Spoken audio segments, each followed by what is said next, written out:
Hello, welcome to my persuasive speech. My name is Barbara Bagley. When doctors, nurses, firemen, and police run to accidents to help with physical wounds, it's the counselors and the therapists and the psychologists who help heal the emotional wounds. I'd like to introduce you to part of my family. These are my husband's cousins, and their names are Amy and Monica and Cody.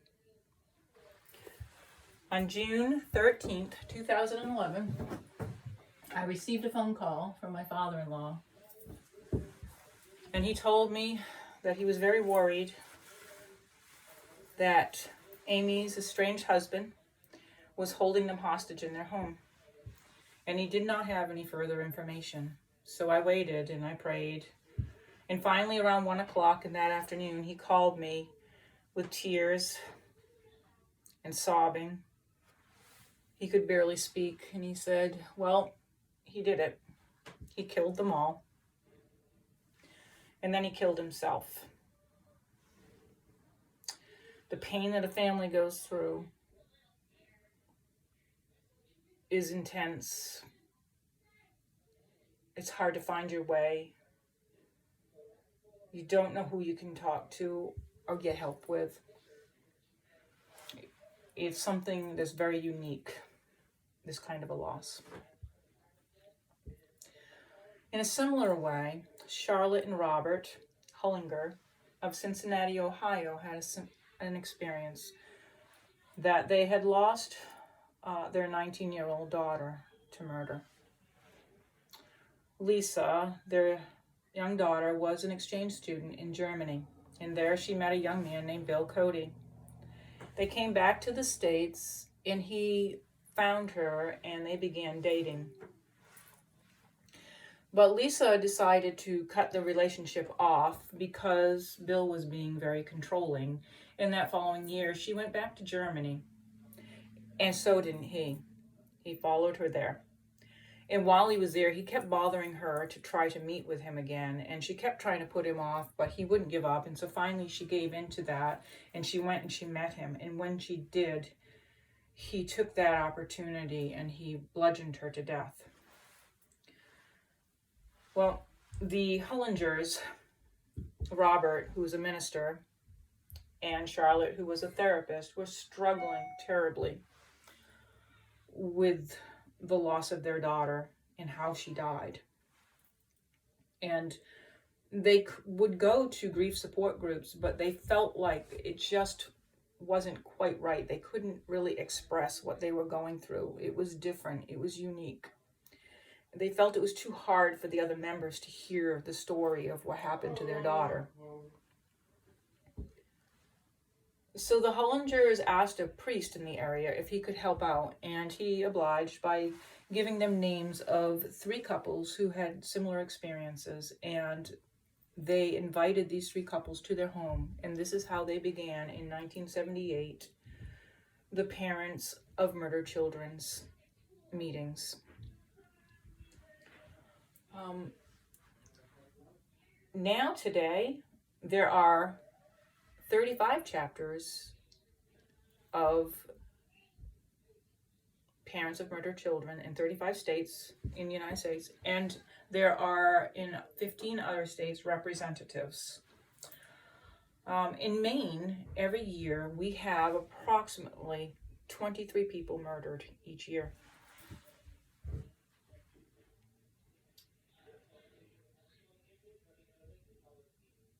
The mission statement for the Parents of Murdered Children is the National Organization of Murdered Children makes a difference through ongoing emotional support, education, prevention, advocacy, and awareness.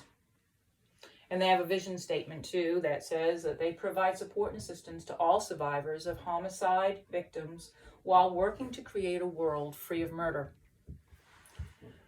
Currently, the main chapter serves 200 active members. They have a support group that meets once a month in Augusta, and they also have a dedication service each year at the memorial that they have put up, where they engrave new names onto the memorial as reminders of the people that have been lost through murder. This cost for this is $150 for the engraving of the names on the monument, and that is centrally located.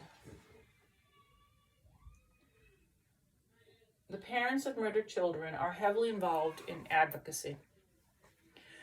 They have been involved in a law that's called Marcy's Law. And in Marcy's Law, they were allowed to make some changes that allowed the parents of murdered children to be more part in the legal system.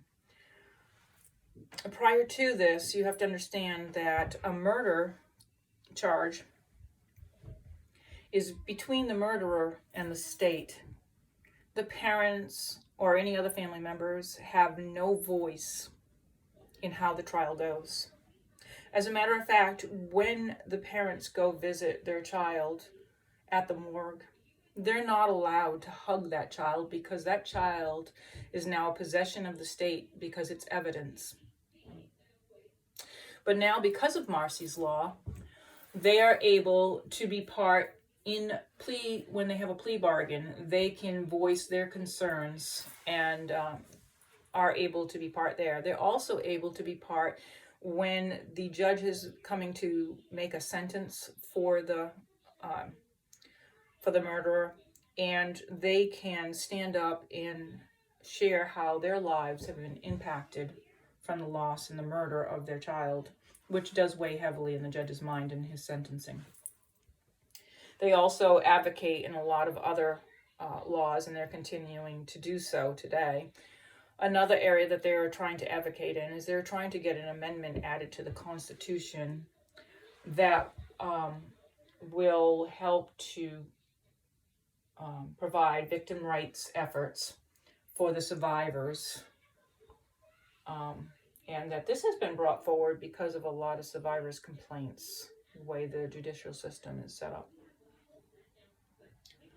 The families are seeking in this that there will be no parole for violent murderers. And their thinking is that, when they've lost their child, that's for life. They suffer for life. And they don't understand why a murderer should be able to be set free at some point and not have that for life. Members of the parents of murdered children also help in court proceedings by helping to educate the families, to help them know how the law system works when they go, and they also help to explain to them what is happening and what these things mean. They help to define, what the words mean. They also will help by coming alongside and accompanying them with any public hearings where they're allowed in. In most murder trials, it's not public, but to the pretrial they can go. They also help the families with emotional support during this time. See, trials usually run from the time of the murder until they actually have the trial. This lasts about 2 years before the trial comes up. And during that time, these families are caught in this emotional roller coaster. They can't just grieve and lay to rest in their consciousness their loved one. Because the trial and the upcoming trial, they have to remember things and they have to keep thinking about it. And they wonder how things are going to turn out and will it be just. And so this keeps those emotions churning and is very, very difficult for them. And so the parents of murdered children, volunteers are there to help them through that time. The Parents of Murdered Children is funded by donations, either through their website, which you can find by going to POMC.org, and there's a donation button there. And another way that they raise money is that they have raffles and a silent auction in November, where people will offer and businesses will offer gift cards, and they will raffle those off in the silent auction, and they raise some money. And this year they sold 600 tickets, and they were able to raise $5,900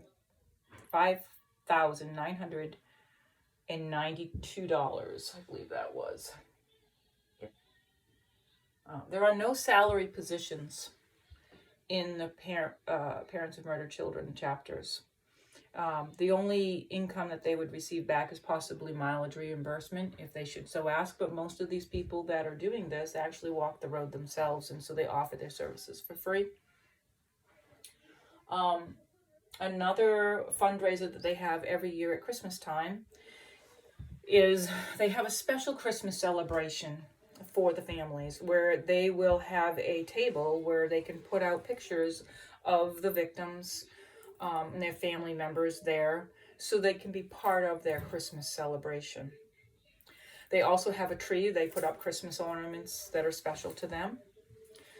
And they also have a chance to share there about how they feel about the loss of their loved one, to not be able to have Christmas with their loved one. It gives them the opportunity to weep and to express, huge emotions at times.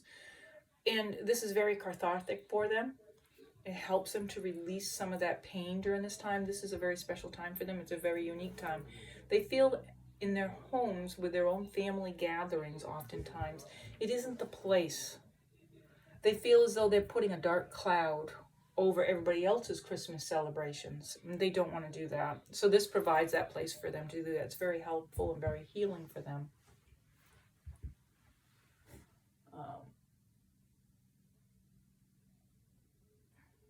If you would like to help out and volunteer with the Parents of Murdered Children, there are many ways that you can help provide some emotional support. Just simply going over and visiting people who have been through this horrific situation, visiting with them or going with them to a meeting and helping them to maybe go to their first meeting, just going with them. Or another thing is that you can also go to court proceedings with them, just providing that emotional support. Phone calls and Zoom meetings are another great way to help and be there for people who have suffered through these great losses. Another opportunity is with skilled professionals. If you are a paralegal or a therapist or a counselor or a lawyer, you can provide help and advice to these families that are suffering greatly. Another way to help out is that you can help by educating people to raise awareness to their unique type of grief, to help participate in prevention programs. Another thing that we could do that would be very helpful is advocating. We're advocating for to your representatives for any bills that are coming up.